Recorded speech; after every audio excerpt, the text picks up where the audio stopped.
మీరందరూ బాగున్నారా? మేమైతే బాగున్నాము. మీరు కూడా బాగుండాలని కోరుకుంటున్నా.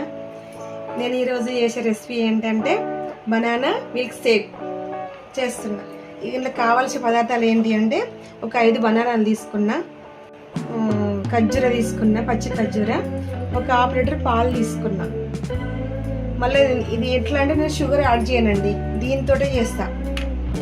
వీటితో పాటు సబ్జా గింజలు వేసినాం అనుకో బాగుంటుంది. ఇవి డ్రై ఫ్రూట్స్ అండి, ఇవి బాదం, కిస్మిస్, జీడిపప్పు.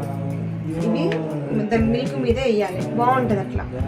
సబ్జా గింజలు ఇవి కొద్దిసేపు నానబెట్టాలండి. బనానా, ఖర్జూర, ½ లీటర్ పాలు, ఇట్లా ఈ పాలు కూడా యాడ్ చేసి మిక్సీ పడుతుంది. ఇప్పుడు నేను ఇట్లా చల్లగా జ్యూస్ రెడీ అయింది. చల్లగా మిక్సీ నుంచి పట్టగానే ఇట్లా గ్లాస్లో పోసుకోవాలి. ఎవరైనా గెస్ట్లు వస్తారు కదా, వచ్చినప్పుడు వాళ్ళకి ఇవ్వాలి. అన్ని ఇంట్లో ఉన్న వాటితో చేయాలండి. అన్ని ఇంట్లో చాలా బాగుంటుంది. సబ్జా గింజలు డ్రై ఫ్రూట్స్ వేస్తున్నా. వెంటనే మన ఇంటికి గెస్ట్లు వచ్చినప్పుడు హనీ లేకుండా, షుగర్ లేకుండా ఇట్లా చేసుకోవచ్చు జ్యూస్. మనం రెడీ.